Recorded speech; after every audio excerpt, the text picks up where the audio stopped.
ஒருத்தருடைய குறைபாட்டை கிண்டல் செய்கிற பழக்கம் திராவிட முன்னேற்ற கழகத்துக்கு கிடையாதுன்னு சமீபத்தில் அந்த கட்சி மேடையில் பேசினார் பேராசிரியர் சுபவீர பாண்டியன்.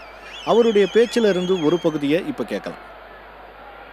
ஒரு கூட்டத்தில் எம்ஜிஆர் அவர்கள் உடல்நலம் இல்லாமல் அமெரிக்காவில் இருந்தபோது எம்ஜிஆரால் வாய் பேச இயலவில்லை என்பதை தீப்பொறி ஆறுமுகம் அவர்கள் தனக்கே உரிய பாணியிலே நையாண்டி செய்திருக்கிறார். மேடையிலே ஒரு 3-4 நிமிடம் பேசாமல் நின்றிருக்கிறார்.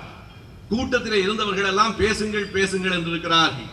3 நிமிடங்களுக்கு அப்புறம் தீப்பொறியார் சொல்லி இருக்கிறார், நான் 3 நிமிஷம் பேசாதுக்கே இவ்வளவு சத்தம் போடுறீங்களே, முதலமைச்சரா ஒரு ஆள் இருக்கிறாரு பேசவே மாட்டேங்கிறார், பேசாம இருக்கீங்களேன்னு கேட்டாராம். இதை தெரிந்து கொண்டு கலைஞர் அவரை அழைத்து, அவர் உடல் நலம் இல்லாமல் இருக்கிற ஒருவரை கேலி செய்வது பண்பாடுதானா என்று கண்டித்துக் கொண்டிருக்கிறார். அதுதான் தலைவர் கலைஞர்.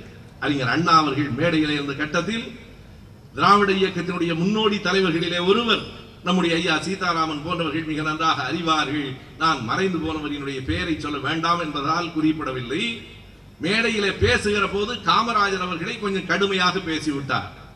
அண்ணா அவர்கள் பேசுகிற போது இல்லை நண்பர்களே, பேசிக் கொண்டிருக்கிற போதே அண்ணா அவர்கள் எழுந்து வந்து ஒலி வாங்கி தம்பி என்றைக்கும் அப்படி பேசுகிறவர் இல்லை, பண்பாடு மிகுந்தவர், ஏதோ ஒரு கோபத்திலே இன்றைக்கு காமராஜர் அவர்களை பற்றி அப்படி சொல்லிவிட்டார், அதற்காக இந்த கூட்டத்திலே நான் மன்னிப்பு கேட்டுக் கொள்கிறேன் என்று சொன்ன பெருந்தன்மையாளர் தான் அறிஞர் அண்ணா அவர்கள்.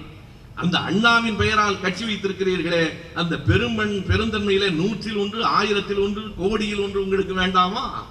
சட்டமன்றத்திலே ஒரு உறுப்பினர் நம்முடைய தலைவர் அவர்களையும் தேமுதிகவினுடைய தலைவர் அவர்களையும் மிக இழிவாக ஒருவர் சட்டமன்றத்திலே பேசுகிறார்.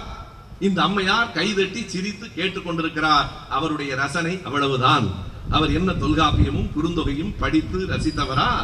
இந்த சொற்களையும் இந்த பேச்சையும் தான் அவரால் கேட்டு ரசிக்க முடிகிறது. வெறும் ரசனையோடு அல்ல. என்ன நடந்தது என்பதை நான் நினைவூட்டுகிறேன்.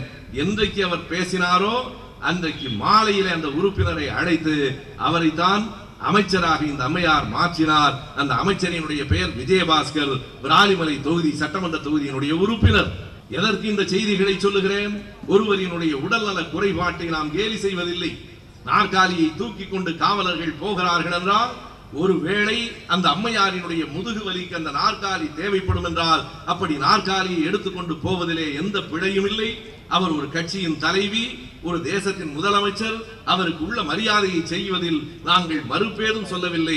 ஆனால் பெரியோர்களே, படித்தவர்களே, எங்காவது நின்று என் பேச்சை கேட்டுக் கொண்டிருந்தால் அதிமுக நண்பர்களே, உங்களை பார்த்து கேட்கிறேன், அந்த அம்மையாருக்காக தில்லி வரைக்கும் நாற்காலி எடுத்துக்கொண்டு போக தெரிகிற உங்களுக்கு எங்களினுடைய அனுபவம் வாய்ந்தது, 50 ஆண்டு கால சட்டமன்ற அனுபவம் வாய்ந்தது, இன்றைக்கும் புத்தி கூர்மையோடு எதனையும் விவாதிக்கிற ஆற்றல் நிறைந்த எங்கள் தலைவர் கலைஞர் அவர்களுக்கு சட்டமன்றத்திலே ஒரு நாற்காலி தர உங்களுக்கு மனமில்லையே? ஊராக நாற்காலியை நீங்கள் எடுத்துக்கொண்டு போவது பிழை என்று சொல்லவில்லை. ஆனால் சட்டமன்றத்திலே அந்த தலைவருக்கு ஒரு நாற்காலியை கொடுக்காமல், அவருடைய அனுபவத்தை பெற விரும்பாமல், அவரை பார்த்து அச்சப்படுகிற உங்களின் கோழைத்தனத்தை தான் நான் குறிப்பிடுகிறேனே தவிர உங்களுக்கு செய்யப்படுகிற அந்த வசதிகளை நான் குறை சொல்லவில்லை. உண்மையாக அந்த அம்மையார் ஏன் நாற்காலி கொடுக்க மறுக்கிறார் என்றால், அவரால் கலைஞரை எதிர்கொள்ள முடியாது என்பதுதான் உண்மை.